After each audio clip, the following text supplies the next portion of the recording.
Imagine walking among ancient stones, touching the broken edges of columns that once held entire temples aloft. The wind blows in silence, as if it carries forgotten voices, prayers no one hears anymore, promises no one remembers, laws that faded like the flame of an abandoned altar. The ground beneath your feet, cracked and tangled with roots, once bore the steps of kings and priests, and now all that remains is dust and memory. It is there, in the heart of forgetting, that the question echoes. How could civilization so powerful, so ingenious, so magnificent, simply vanish? Did the gods fall silent, or did we stop listening? The concept of civilizational collapse is both terrifying and fascinating. It is not a single event, sudden like an explosion. No, collapse is a process, slow, corrosive, almost invisible. It begins in the smallest details: a failed harvest, a law ignored, an inequality that spreads. It feeds on excess and blindness. And by the time we notice, there is no turning back. Historian Joseph Tainter, in his classic work, The Collapse of Complex Societies, suggests that civilizations fall when the cost of their complexity outweighs the benefits. A chilling thought. The more sophisticated a society becomes, the more fragile it may be under its own weight. But this is not some dark fairy tale meant to frighten. It's a reality, repeated through the centuries, carved in stone, in texts, and in dust. The Sumerians, inventors of writing, the wheel, and legal systems, were swallowed by internal wars and soils poisoned by salt. The Maya, masters of time and astronomy, watched their garden cities wither under drought and overpopulation. The Roman Empire, ruler of the known world, sank into corruption, inequality, and relentless invasions. And each of them, at the height of their glory, believed they were eternal. There's something deeply human in this mistake, to believe in the permanence of what we build, to trust that the foundations of our order are too solid to fall. But history whispers something else. It tells us that permanence is an illusion, that every civilization, no matter how advanced, walks a tightrope between balance and ruin, and that the signs are always there, waiting to be read or ignored. In a series of recent studies, researchers at the New York Institute for Complex Systems and the University of Cambridge analyzed the conditions that preceded civilizational collapses. What they found was unsettling: patterns, recurring signals, ecological crises, political instability, social fragmentation, extreme wealth concentration, a dark mirror of our present, as if the ghosts of ancient civilizations were trying to warn us, as if the broken stones were not just ruins, but open letters from the past. In this journey, we'll dive deep into each of these stories, not with the hurried eyes of a textbook, but with the careful listening of someone walking through silent ruins. We'll explore how these civilizations rose, how they flourished, and above all, how they fell. Civilizations that ruled oceans, mapped the stars, turned deserts into gardens, and then vanished, leaving not even a name. And behind every fall, there is a lesson, not just about how to avoid the end, but about how to live before it. Because perhaps understanding the collapse of civilizations is not a way to fear the future, but to build a new kind of permanence, one not made of stone or gold, but of awareness. Take a deep breath, close your eyes, let yourself be guided by the voices of time. You're about to discover what the silence of ruins still longs to tell us. Long before the pyramids of Egypt, before the glory of Rome, and long before the Greeks wrote their myths under the blue Mediterranean sky, there was a land between rivers. There, between the Tigris and the Euphrates, something extraordinary was born. Cities rose from nothing. Laws were carved in stone. Temples stood like stairways to the heavens. That was Sumer, the cradle of civilization. And like every birth, it came with pain, because what begins with invention and order can also end in ruin. The fall of Sumer was not just the end of a people. It was the omen of a curse, the curse of greatness. Uruk, Ur, Lagash, Nippur, names that echo like legends. But they were real. Thriving cities filled with ziggurats, marketplaces, canals, armies, and scribes. There, The Sumerians invented the very idea of the city as we know it. They created cuneiform writing to record trade, myths, royal decrees. They developed legal codes, astronomy, mathematics, advanced irrigation. With each generation, they became more complex, more organized, more dependent on a sophisticated and centralized structure. And that is exactly where greatness began to crack. The irrigation system that fed their crops also carried an invisible poison, salt. Over time, the Sumerian soil turned barren. Harvest after harvest, wheat gave way to barley, more resistant, but less nourishing. Hunger crept in slowly, silently, and with it came conflict. The city-states, once bound by fragile treaties, turned on each other, fighting over dwindling resources. What had once been civilization became competition. What was unity turned to fragmentation. Archaeologists from the University of Chicago, studying geological layers in Tel Leilan and Lagash, uncovered evidence of prolonged droughts and widespread abandonment. Entire cities were depopulated. Traces of failed crops, deserted canals, and a heavy silence hanging over cracked land. Recent climate studies based on fossil sediments suggest that Sumer faced a mega-drought lasting more than 300 years, enough to break even the most advanced system. But collapse didn't come only from the sky or the soil. It also came from the human mind. The power structure became rigid, elitist, unequal. Priests and kings ruled with an iron grip, shielding the elite while the people bore the burden. Taxes rose, faith was used as a tool of control, and the hope for renewal grew distant. So when the Amorite invaders arrived around 2000 BCE, they met no unified resistance, only moral ruin and weakened cities. It wasn't a murder. It was a civilizational euthanasia. The story of Sumer is not just an ancient tale, it's a living allegory. How often, in our own time, do we see societies investing in control, productivity, expansion, without realizing that the very soil of sustainability is becoming barren? How often do we confuse growth with progress? Civilizations, like people, can lose themselves in their own image. They can build systems so intricate that the slightest tremor sends it all crashing down, like a poorly designed bridge. And there's more. Sumer teaches us that no apocalyptic event is needed to destroy a civilization. Sometimes, all it takes is time and arrogance. The belief that we are unbreakable, that we dominate the environment, that we hold absolute control over all variables. But time is patient, and the earth collects its debt. And the gods, oh, the gods, perhaps they never spoke at all. Perhaps their silence is only the echo of our own dissonance. Today, Uruk is no more than a heap of sun-baked bricks. Cuneiform writing has become a museum relic. The rivers have shifted their course, and what was once the beating heart of humanity now rests beneath dust and sun. But the lessons remain, not written on tablets, but in patterns, and it is up to us to decode them, because the fall of Sumer was not the end. It was the beginning of a long dance between civilization and fragility, a dance we still perform, even without realizing it. And perhaps now, more than ever, it is time to pause, to breathe, and to listen to what the ancients whisper from the land that sank beneath its own weight. Uruk, the first city of humankind.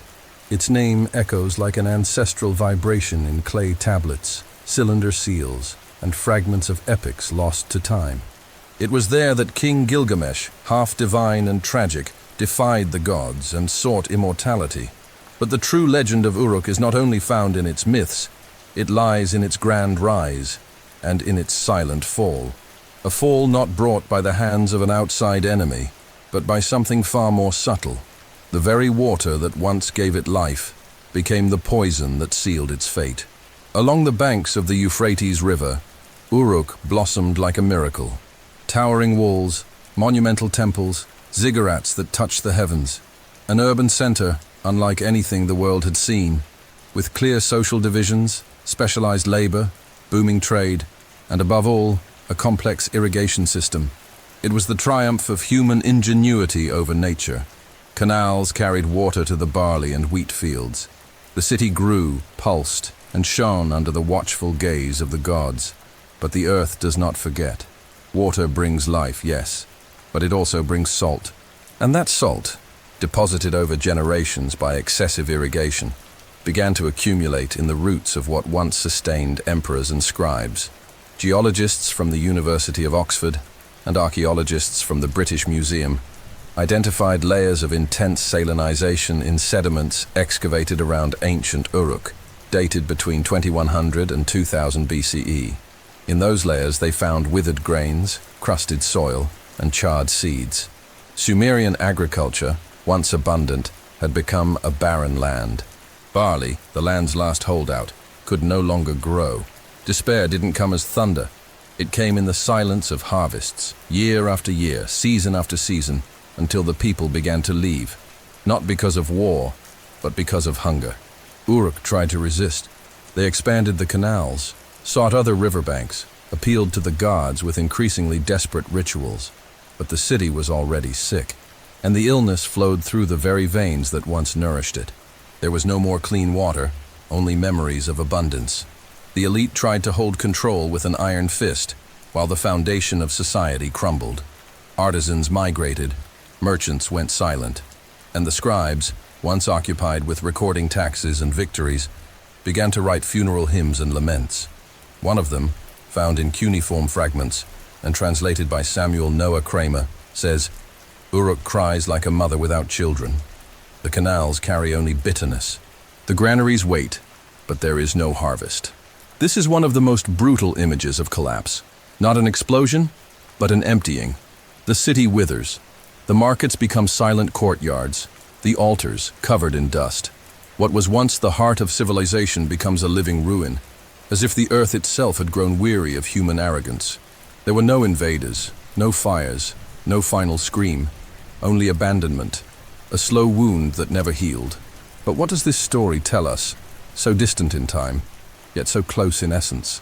In a world where water systems grow ever more unstable, where agriculture expands over fragile soils, where consumption outpaces natural cycles, are we not repeating Uruk on a planetary scale? Water, which we treat as eternal, also carries the risk of invisible salt. And like in Uruk, we won't notice collapse by a crash, but by the slow march of scarcity, imbalance, and indifference. Uruk teaches us that civilization can fall even with all its temples still standing. That destruction doesn't need to come from outside. It can arise from daily choices, from the imperceptible accumulation of damage, from the price ignored until it's too late. And above all, it reminds us that the greatest tragedy is not the fall, but failing to learn from it. Today, Uruk is merely an archaeological site lost in southern Iraq, but its lessons echo louder than ever. In the reflection of our own cities, in our monocultures, in our dams and diverted rivers, the voice of Uruk still speaks, and it does not shout. It whispers, like a dry wind over forgotten stones, "Beware the water. It may return with salt on its lips." In the far west of the Indian subcontinent, where the Thar Desert now sleeps, lie the ruins of a silent, enigmatic, and surprisingly modern civilization, Harappa, Mohenjo-Daro.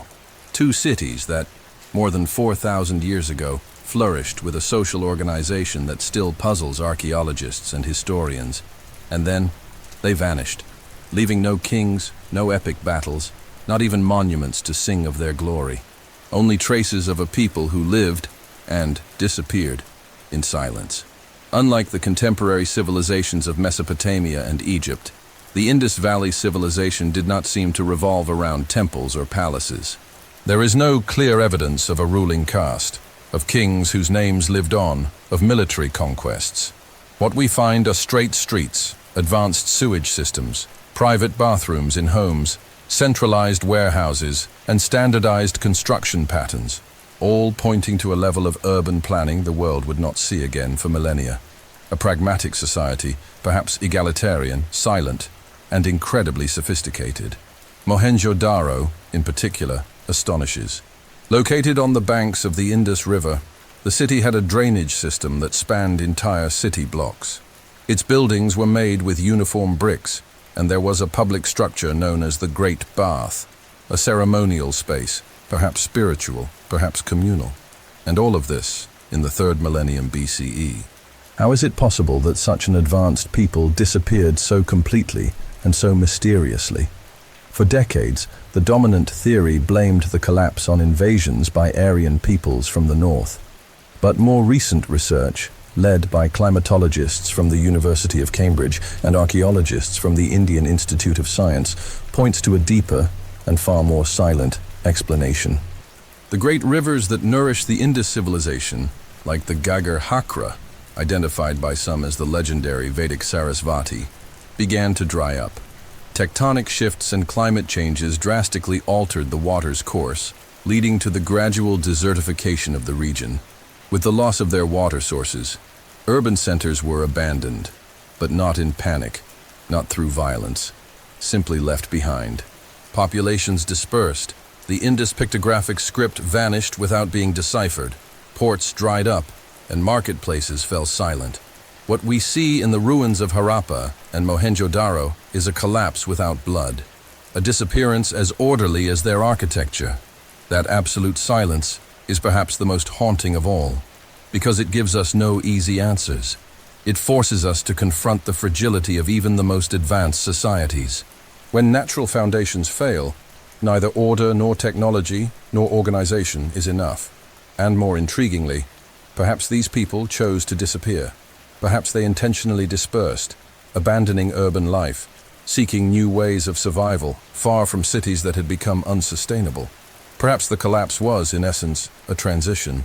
The parallels with the present are clear. Cities expanding into vulnerable regions, rivers drying up, deserts advancing. Urban systems that appear stable but depend on increasingly fragile environmental balances. The Indus Valley civilization did not collapse through ignorance or violence, but because it relied too heavily on something it could not control, the course of a river. And there is an even subtler lesson. What happens when an entire civilization chooses to vanish in silence? When it leaves behind its symbols, its structures, its languages, and embraces anonymity? Perhaps the real mystery of Harappa and Mohenjo-Daro is not how they disappeared, but why they did not fight to remain. Could it be they realized, before anyone else, that true power lies not in permanence, but in adaptation? Today, the desert covers their streets. The foundations of homes are buried beneath sand and time, and the symbols etched on tiny clay tablets still defy our understanding, as if whispering, "You still haven't understood." The Indus Valley civilization watches us from the past like a mirror, a silent mirror, but deeply revealing. In the vast jungles of Mesoamerica, where nature reclaims everything with patient greenery, lie stone cities that were once more alive than time itself. Palenque, Tikal, Calakmul, Copan. Cities mausoleums where kings became gods and astronomers traced the paths of stars with startling precision.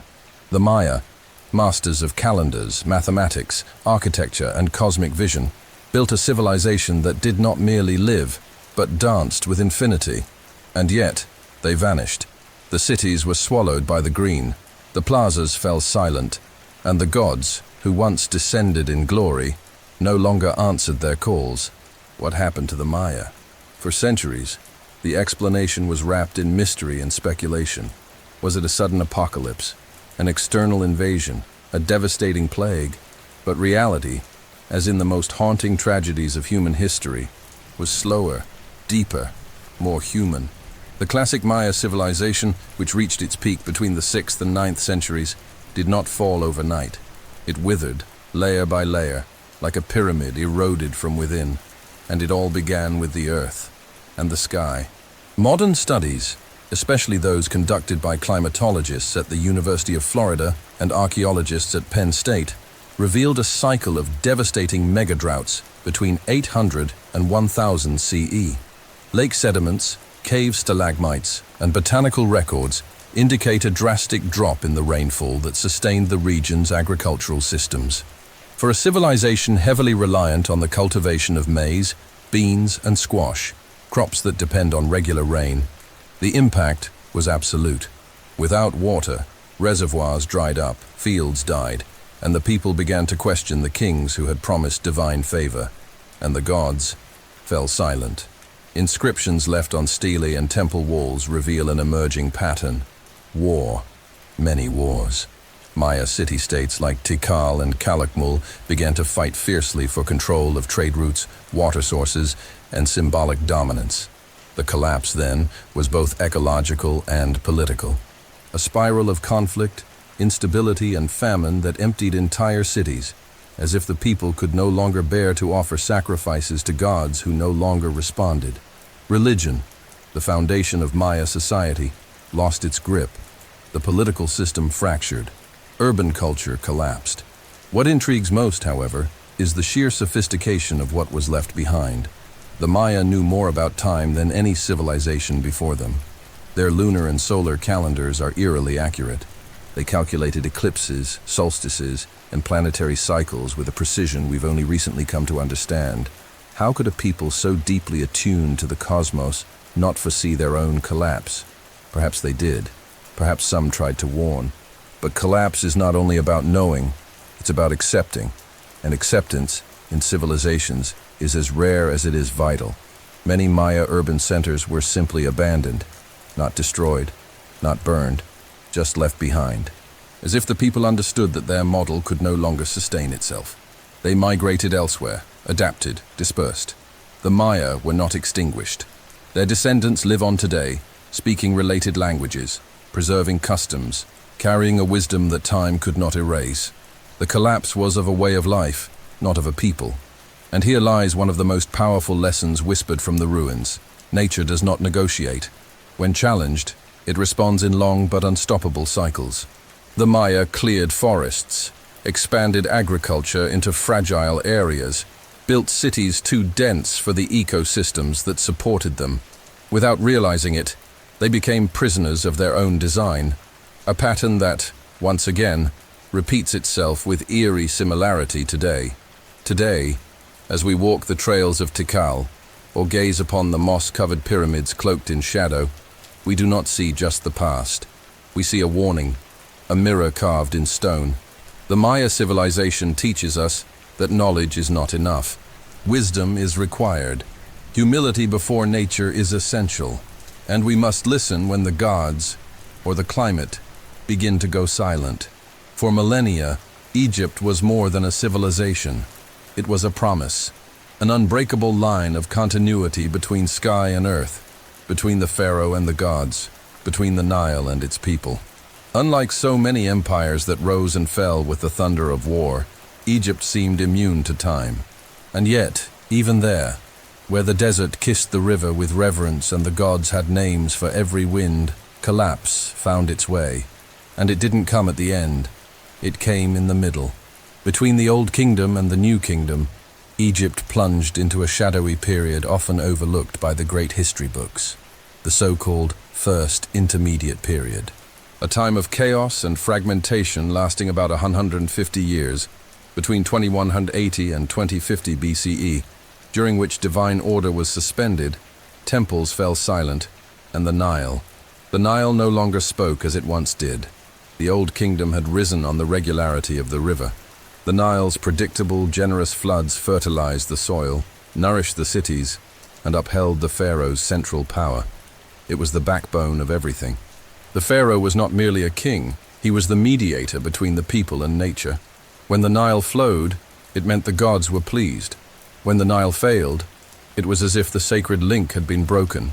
Recent studies in paleoclimatology and archaeology, conducted by researchers from Yale University and Uppsala University, identified a series of consecutive years of drastically low floods during the end of the 6th dynasty.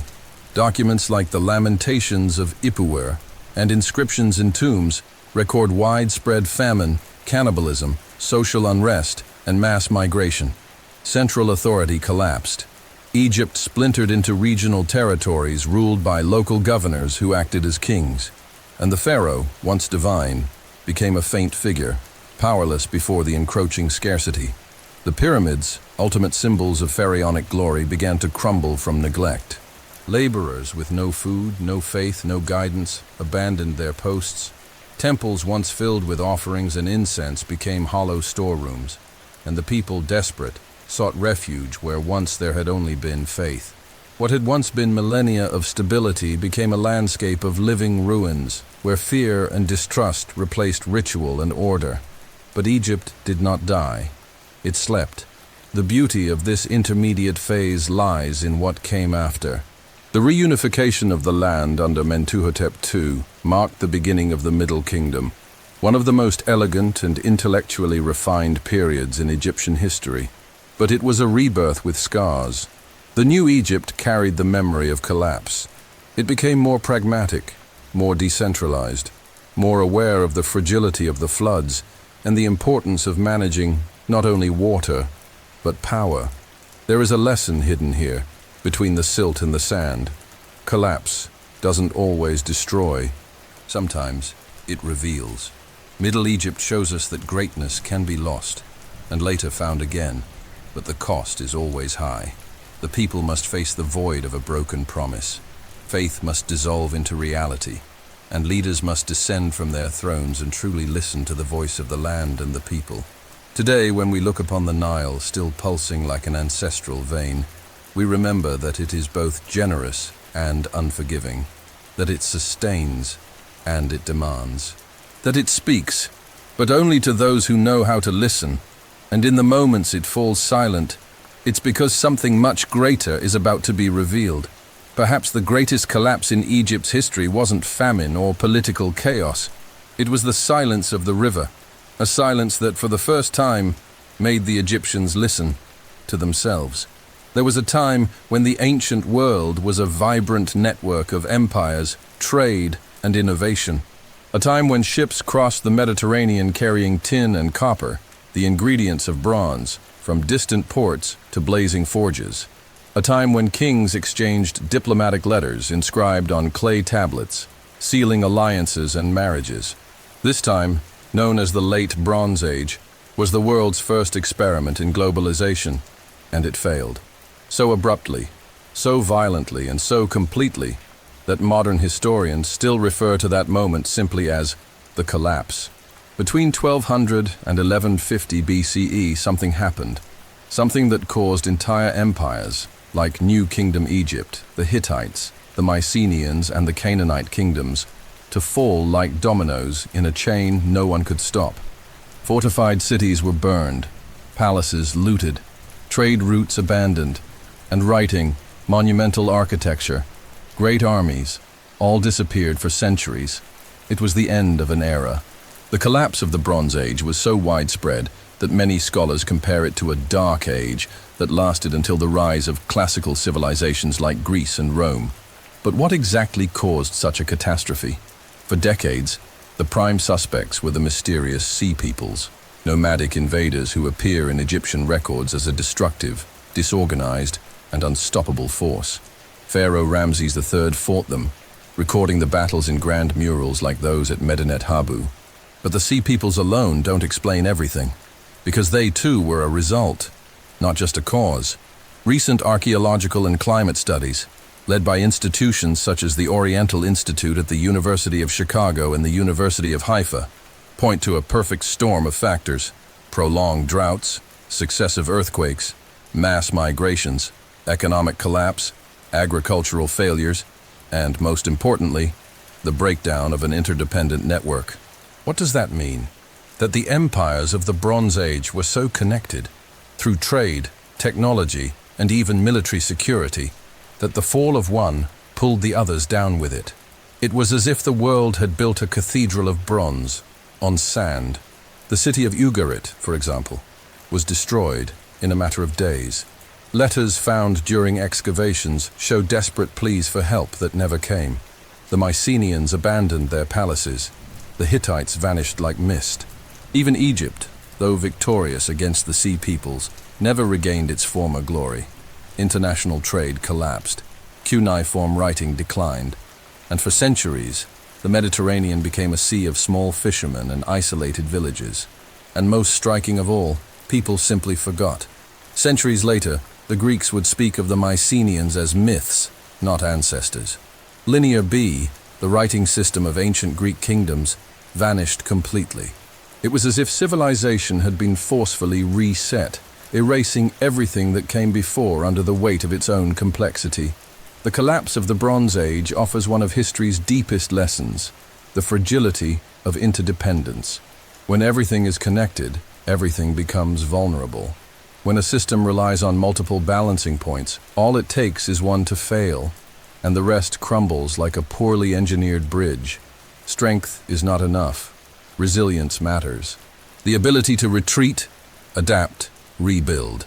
Today, in the modern world, we live a digital version of that same interdependence. Global financial networks, continental supply chains, markets that react in seconds to a failure in a distant port. The story of the Bronze Age collapse feels more and more like a warning about what happens when we don't understand the complexity we ourselves create. But there is also hope in that collapse. Because from the darkness of the Dark Age emerged Homer, Greek philosophers, the Phoenician alphabet, the city-states that would shape Western politics. The collapse was not an end. It was a pause, a painful one, but a fertile one. And perhaps this is the secret hidden in the ruins, that every ending carries deep within a whisper of beginning. In the heart of the South Pacific, lost among miles and miles of deep blue ocean, lies a solitary island that seems born from an ancient dream.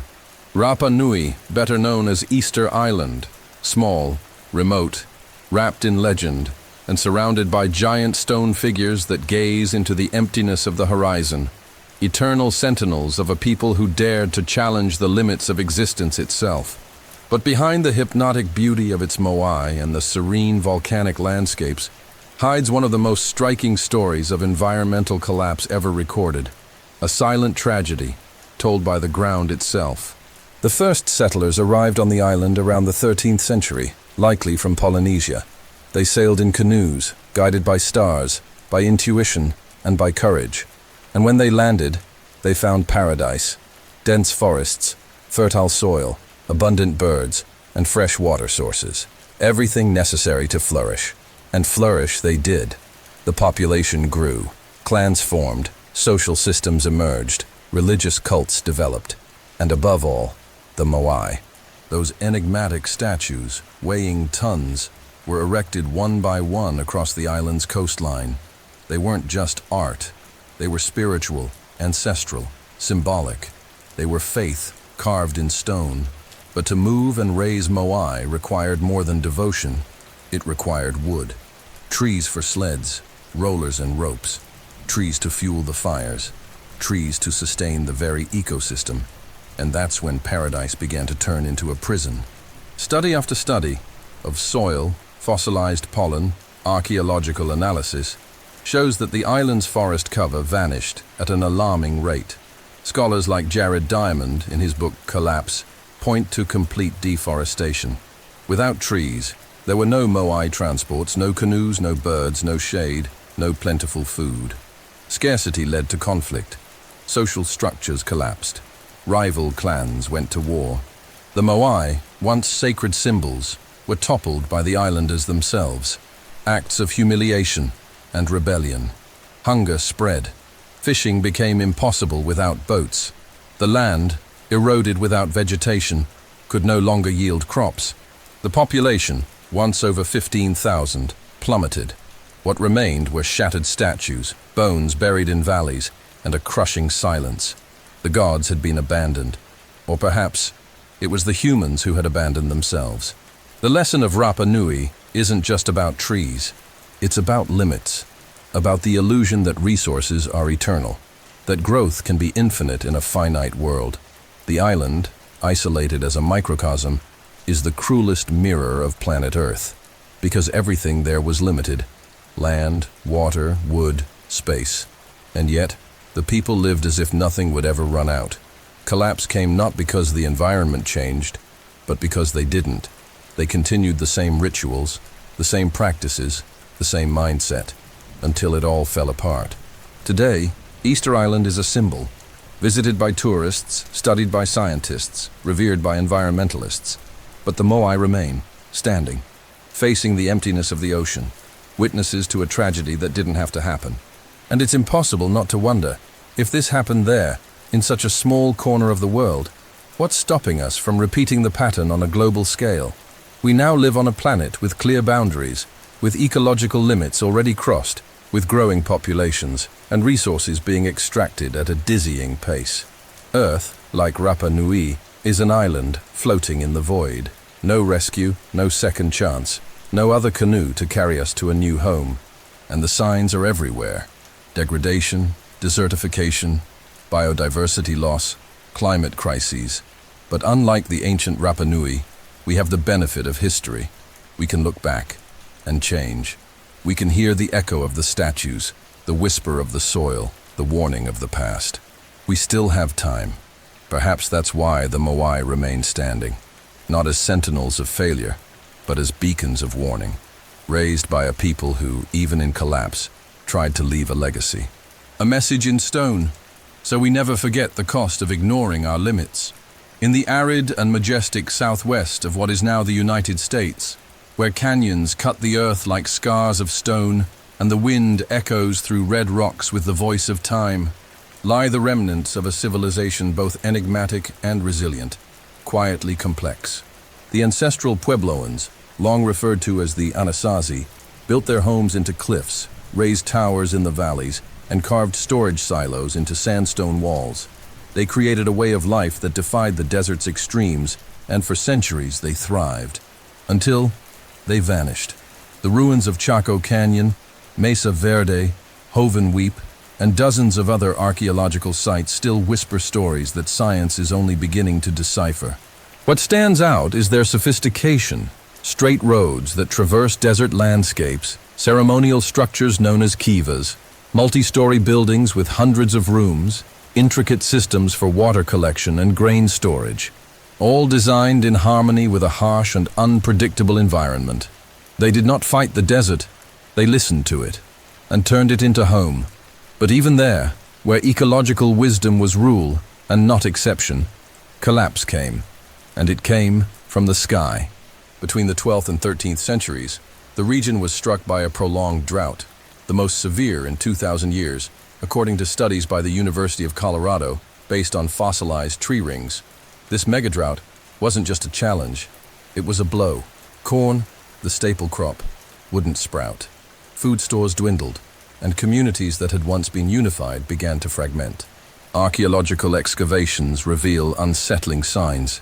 Buildings hastily abandoned, ceremonial kivas scorched by fire, and even evidence of ritual cannibalism in certain areas, an extreme symptom of desperation.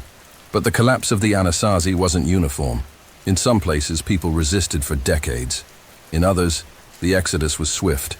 Cliff dwellings like those in Mesa Verde were left empty. Families migrated south and east, joining other cultures and preserving traditions in new forms. The culture did not die, it dissolved and transformed. What makes this story especially powerful is its geography. The Ancestral Puebloans lived in the heart of what is now the most powerful country in the world. And yet, in a place now covered by highways, skyscrapers, and satellites, there was once a society that had to bow before the force of climate change, a lesson as visible as it is often ignored. Because what happened to the Anasazi was, in essence, an imbalance between what the land could give and what the people asked of it. They had no oil, no industrial mining, no burning of tropical forests. And still, the cumulative pressure on local resources, combined with a climatic shift no one could control, revealed the limits of human resilience. When the last corn failed to grow, when the last cistern dried up, when the spirits no longer answered the prayers, it was time to go. Today, the cliff dwellings remain like time capsules. Wooden beams still hold stone ceilings.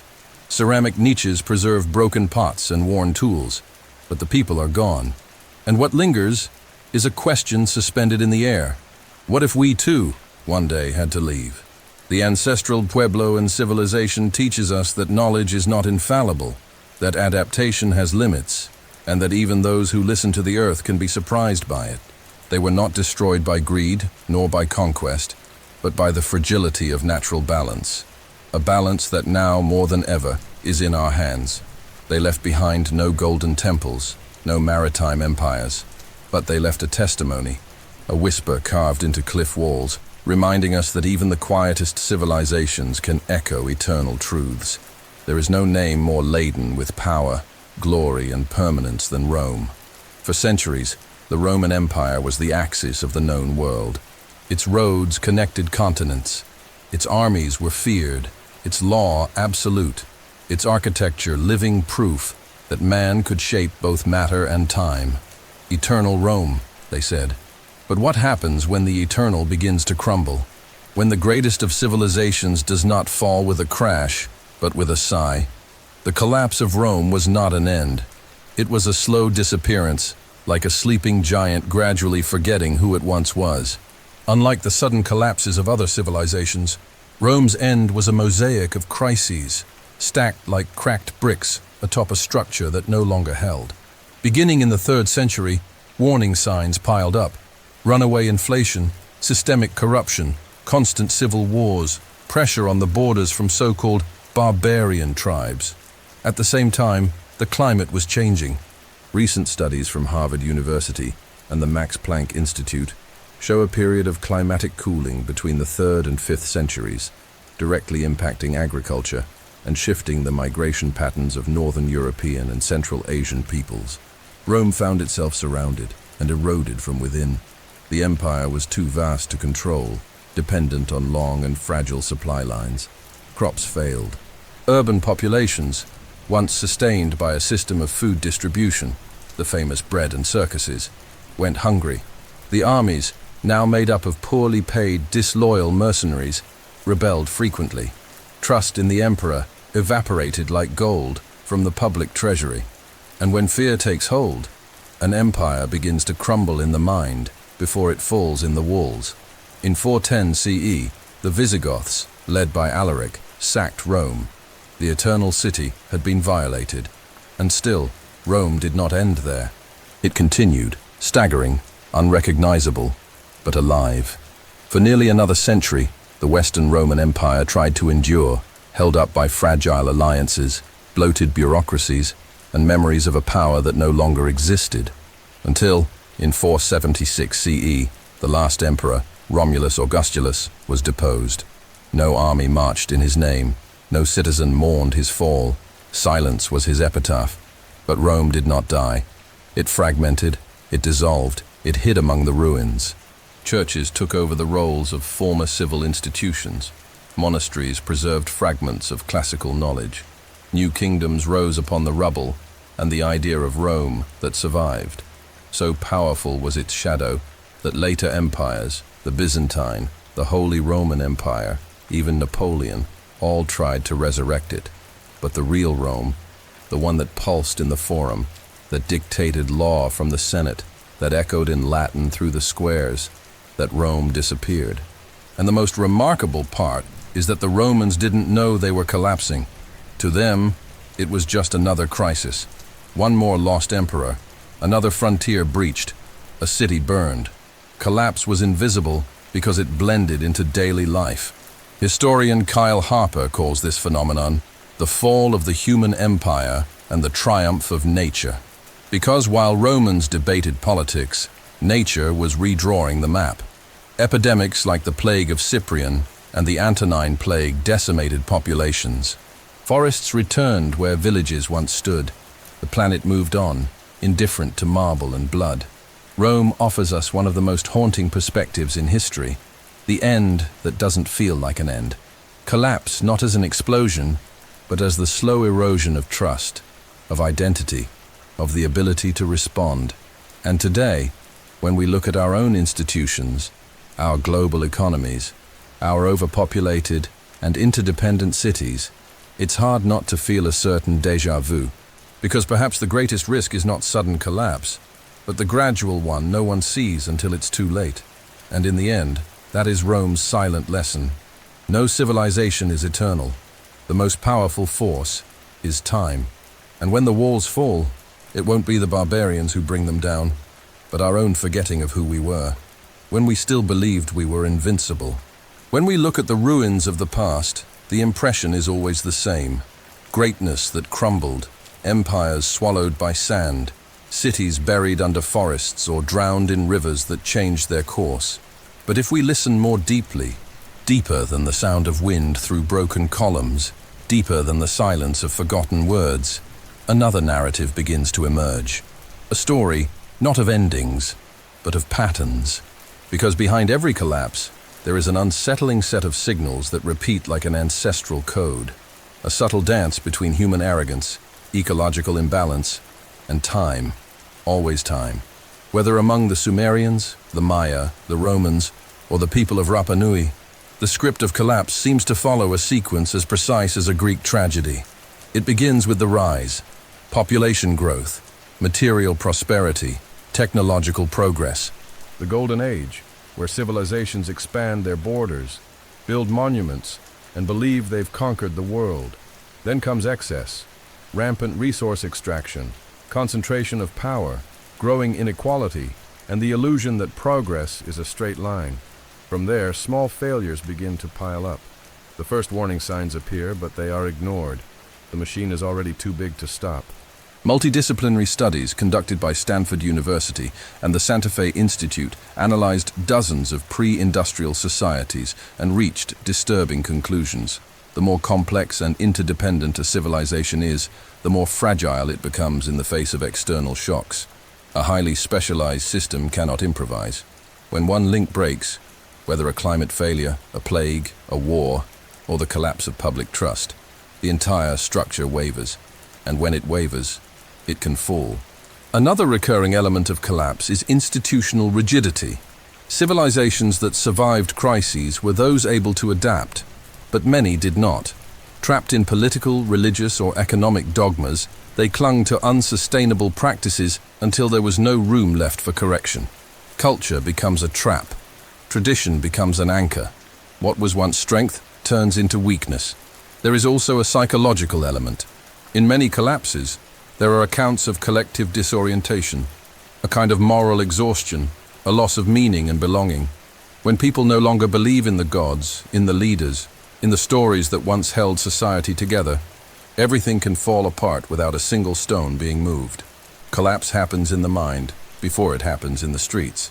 And by that point, there may be no way back. But perhaps the most unsettling realization is the mirror. What we see in the study of past civilizations is not just their history, it's ours.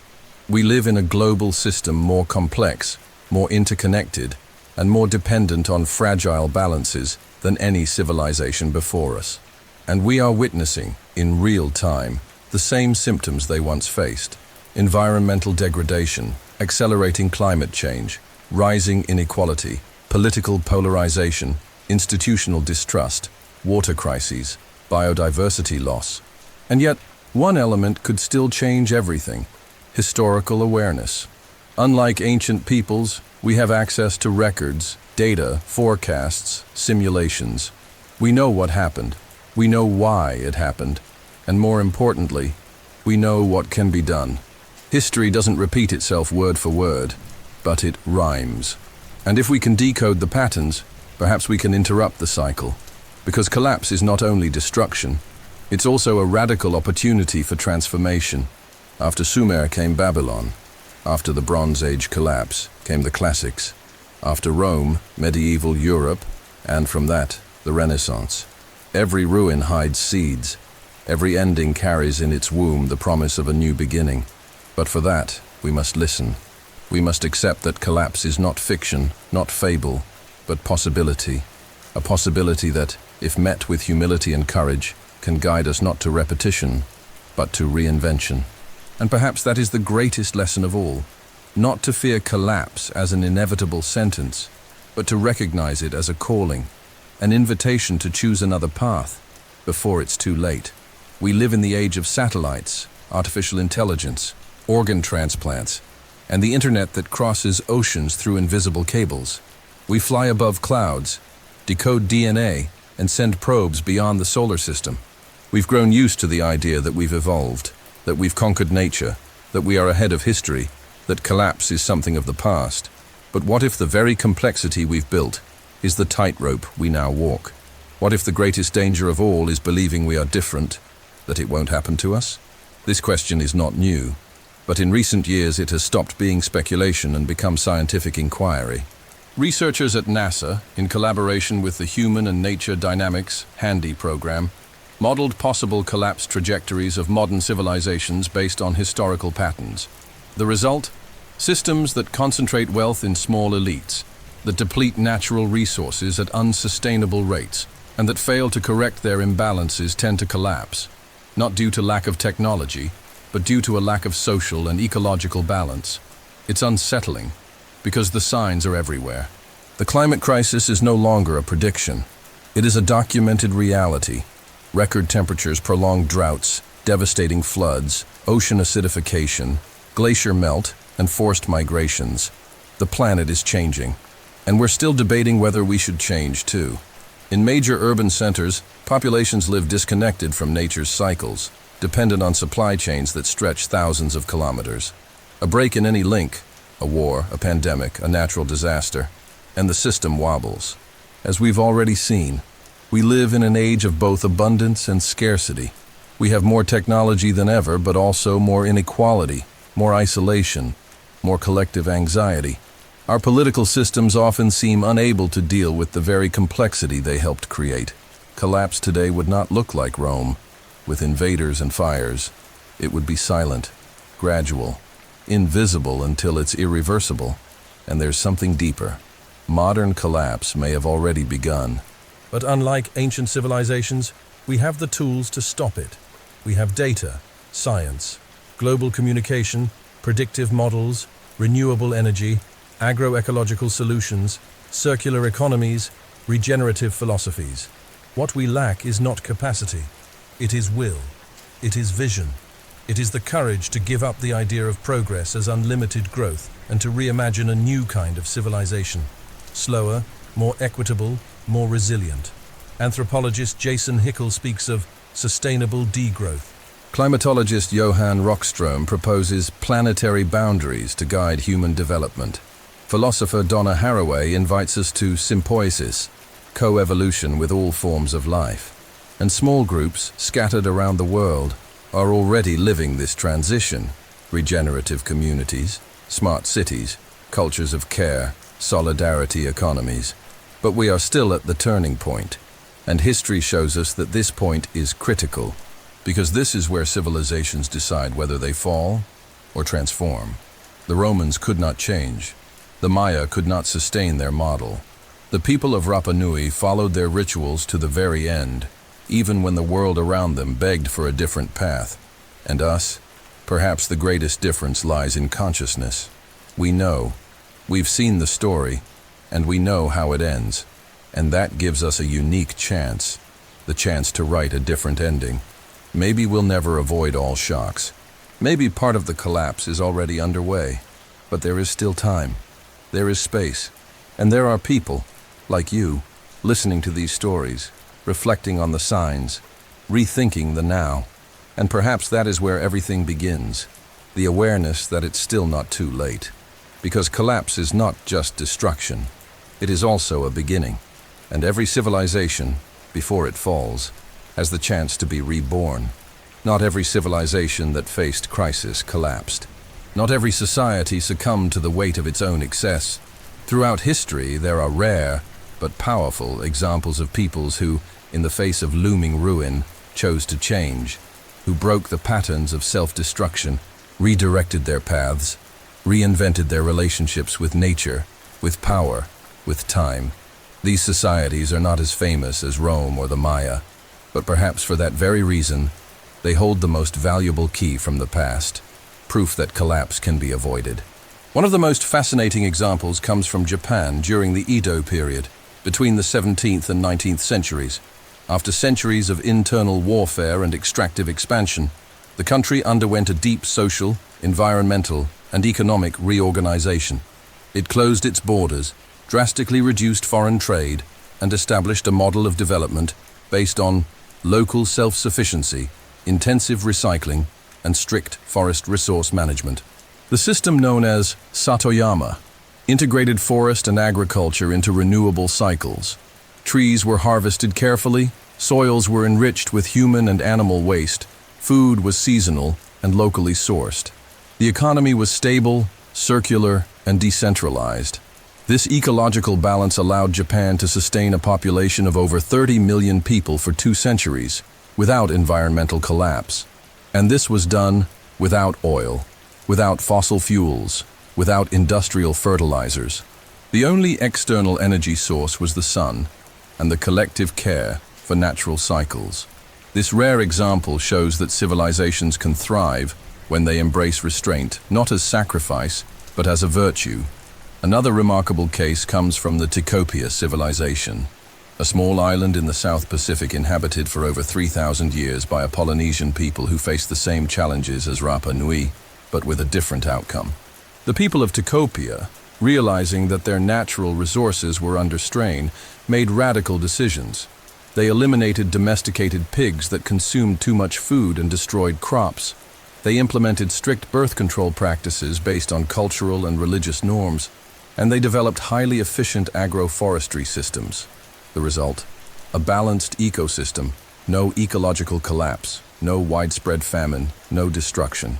A clear example that collective wisdom can overcome crisis, even in the most fragile environments. In South America, pre-Inca Andean peoples also left examples of remarkable resilience. Instead of exploiting a single environment, they created vertical farming systems, called endines, that took advantage of different altitudes to grow diverse crops, adapting masterfully to climatic variations. They developed food storage networks, redistribution policies during scarcity, and a worldview based on harmony with the Apus, the spirits of the mountains. This model, rooted in diversity and territorial respect, allowed entire communities to survive droughts and harsh winters for centuries, inspiring today's regenerative agroecology. What do these societies have in common? First, ecological humility. All understood that humans are not above nature, but within it. Second, decentralization of power and knowledge. When decisions are made collectively, based on local traditions and constant observation, responses to crises are faster and more effective. Third, the willingness to change before collapse. These civilizations recognized the signs and acted. They didn't ignore them. They didn't delay. They didn't count on luck. These stories are not just rare, they are essential, because they prove that collapse is not inevitable, it is preventable. And that history is not made only of spectacular falls, but also of quiet resilience, of forgotten wisdoms, of futures preserved in small corners no one taught us about in school. In a world obsessed with growth, with speed, with more, these civilizations point in the opposite direction. To grow is to know when to stop, to know when to yield, to know how to listen. And perhaps, if there is one great lesson in all of this, it is this. We don't need to reinvent everything. We just need to remember. Among ruins, ashes, deserts, and toppled statues, there is more than sorrow. There are lessons, there are warnings, and above all, there are paths. Every civilization that fell left traces, not only marks of destruction, but of decision. Decisions that were made, avoided, postponed, until it was too late. And when we look back, with the calm of someone listening to bedtime stories, we discover that the great collapses of history are not merely memories of what once was. They are maps of what could be, and of what can still be prevented. Because collapse is not an invisible monster that appears out of nowhere. It is built day after day, choice after choice, cycle after cycle. It is born from the refusal to listen to signs, from the resistance to change, from the blind belief in permanence. The Sumerians did not imagine that salt would ruin their soil. The people of Rapa Nui didn't think the last palm tree would matter. The Romans believed Rome would withstand everything, even time. But time always wins, and that is precisely where wisdom lies. Understanding that time is not the enemy, it is the teacher, that the end of one era can be the beginning of another, that ruins are not graves, but foundations, that cycles of collapse and rebirth are part of the human condition. But learning, that is a choice. We can choose to grow differently. We can choose a new idea of civilization, one not rooted in unlimited consumption, in the exploitation of all life, in endless competition. A civilization that values care, regeneration, balance, sufficiency. A civilization where progress is measured not by the things we accumulate, but by the quality of life we offer to all beings. Contemporary sciences, combined with ancestral wisdom, are already sketching this new paradigm. Permaculture, agroforestry, smart cities, renewable energy systems, circular economic models, these are not distant utopias. They are seeds, being planted now, in small communities, in awakened minds, in voices that refuse the narrative of inevitable collapse. And perhaps in this new era, the role of history is different, not to scare us with the mistakes of the past, but to inspire wiser choices in the present. Because what has been can no longer be changed, but what will be is still open, vulnerable, malleable. We are still writing the final chapter, and it can have a different ending. To begin again is not to deny what came before. It is to honor those who came before us, learning from their pain, their glory, their ruins. It is to understand that every civilization carries within it the potential for collapse and for rebirth.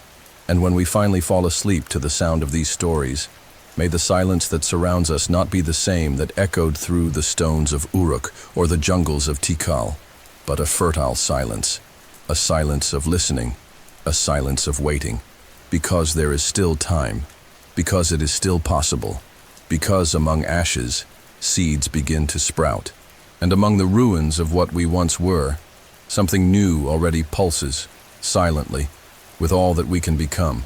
You've come this far. You crossed salt deserts, silent jungles, sacred rivers that have dried, cities that were once eternal, and now rest beneath the dust of time. You've heard the fall of the Maya, the silence of the Romans, the end of Uruk, the cries of the Ancestral Puebloans, the warnings from Rapa Nui. Each story, an open wound. Each civilization, a flame that burned too brightly and went out. But perhaps the most important thing of all is what remains, what still pulses among the ruins, what echoes across centuries, collapses, and forgettings. The question that still vibrates in the deepest part of the human heart. What if this time is different? Because if there's one thing history has taught us tonight, it's that endings are never absolute. They are passages. They are thresholds. They are invitations. Invitations to listen, to humble ourselves, to reinvent. And you, who listened with an open heart, are already different. You no longer walk the streets of the present with the same innocence. You understand now that civilization is not a destination. It's a continuous choice. And collapse is not a punishment. It is a mirror. You don't need to save the world, but you can care for your little piece of it. You can plant a tree. You can listen to the elders. You can consume less, live more gently, respect the rhythms of the earth. You can pass these stories on, because the future won't be decided only in grand global decisions, but in small daily acts, made by ordinary people who refuse to repeat the mistakes that once cost so much. History is not yet written. Time is not sealed. And as long as there are people willing to remember and to change, there will be hope. Sleep in peace. May the ruins we visited tonight remain only memories, not omens, and may the dreams that come after this night be seeds of something new.